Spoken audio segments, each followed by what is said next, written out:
The knocking went on and on and on.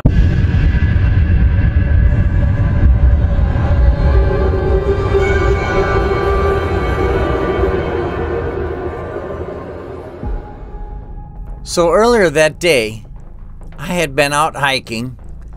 I'm staying at the backwoods cabin, and I'm in an area that's not too far away. And I'm on a trail, and I run across this giant X. It's not the biggest X I've ever seen. It's across the trail. I'm checking it out because I'm like, is this naturally made or not? But I quickly wondered, as it came into the dark hours of the night, had I triggered something by being around that X? Now, I haven't been up here in a while.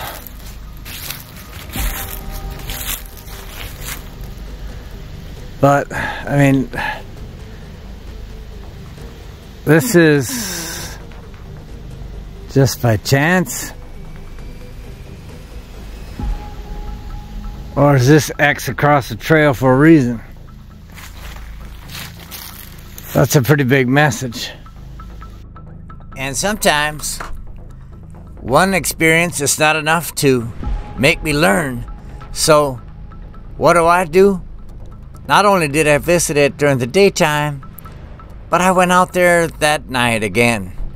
And I may have said a few things that perhaps instigated what came next. So around 3:30, something walked around the side of my cabin,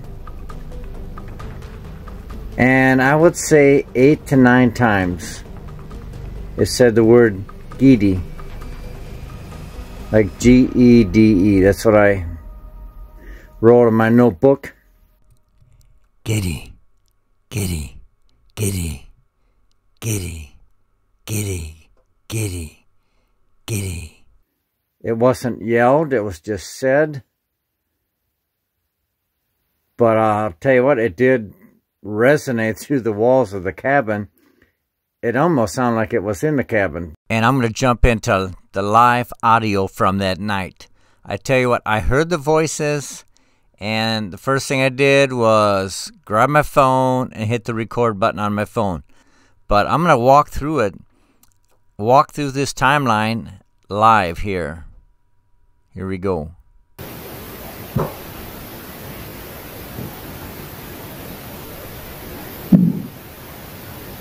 To the knocking.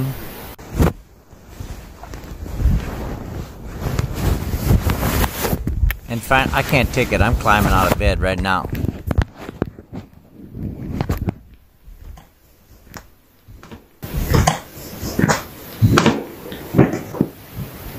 I center myself in the cabin.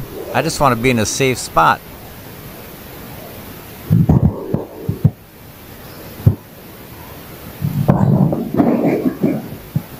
Is Bilo the name of the Sasquatch? Or the name of what? And I'm hearing voices. I'm hearing different things. More knocks outside.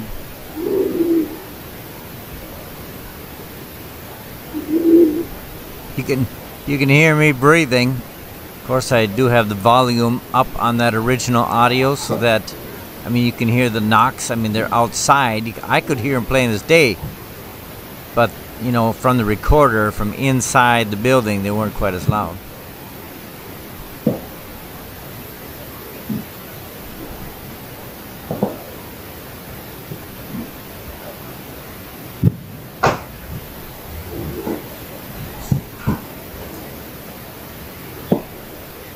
I mean, you can hear a number of knocks from outside.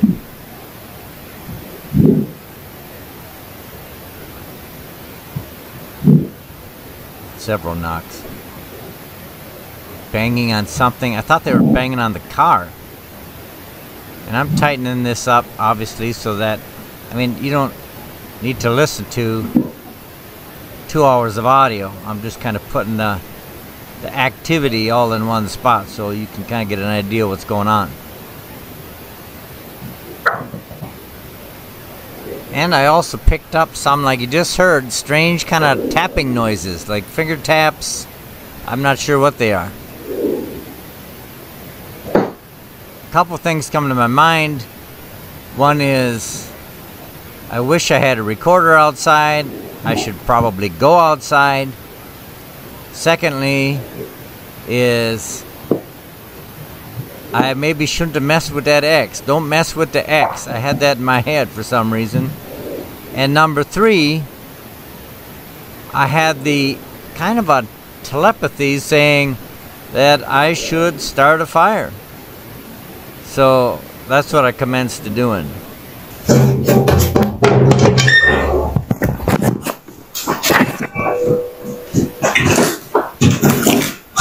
Getting wood, the old wood stove fired up. There's me, I just turned on the other audio recorder. A little beep.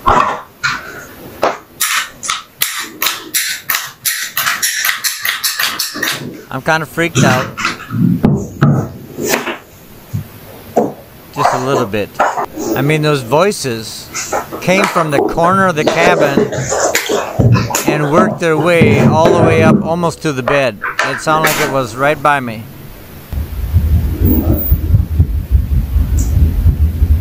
You can hear the fire in the stove.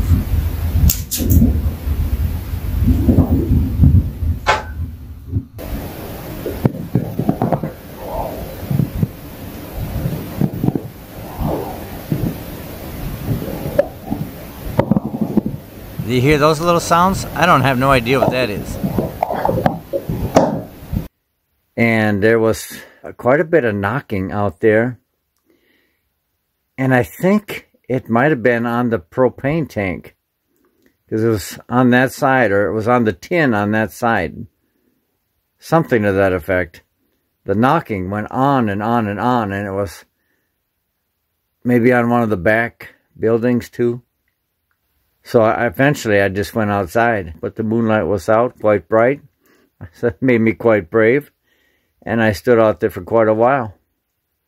There was some knocks. And as I was out walking, I did run across this very fresh pile of dung. And it was right at the entrance to the trail that leads back to the cabin. It's just right there. And the strange thing is, the next morning when I went out, not too early, of course, as it's a wild night, I slept in, but I went out there and that dung was completely gone. It was just not there. It had been picked up, disappeared. I don't know what. Somebody said maybe it was bear dung. I mean, would a bear be messing around, banging on something outside? I suppose that's possible. I was outside. I mean, I just looked. My audio's been running for 54 minutes. So I was outside for quite a while. I can't say I had any real additional vocalizations. But after hearing none, I'm back inside. And I'm going to go from there. All right, back to bed. And I did leave the audio running this time outside. And I tell you, it was a windy night. And there's something to be said about wind and sticks breaking and stuff like that. But there's a little sequence here. Really, it sounds like footsteps to me. And sticks breaking and different things.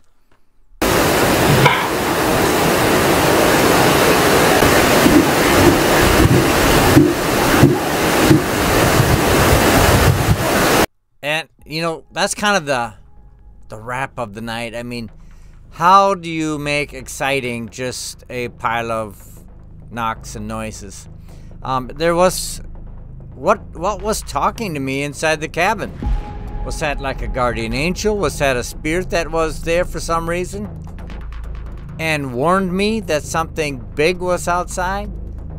Who's doing that? I've never had that happen before in that manner. And that's pretty wild too. So, I mean, this is Paranormal. This is Search for Sasquatch. This is all kinds of stuff going on. And I thank you for watching and experiencing the crazy night I had. I mean, when you're alone, I mean, it really riles you up a little bit. And things feel like they're a lot crazier than they are. But it was, to me, it was a pretty wild night. And, yeah. So I definitely, hey, if you like this kind of stuff, keep on coming. I appreciate you stopping by. And we're going to do more. So hit the like and subscribe. And let's keep rolling.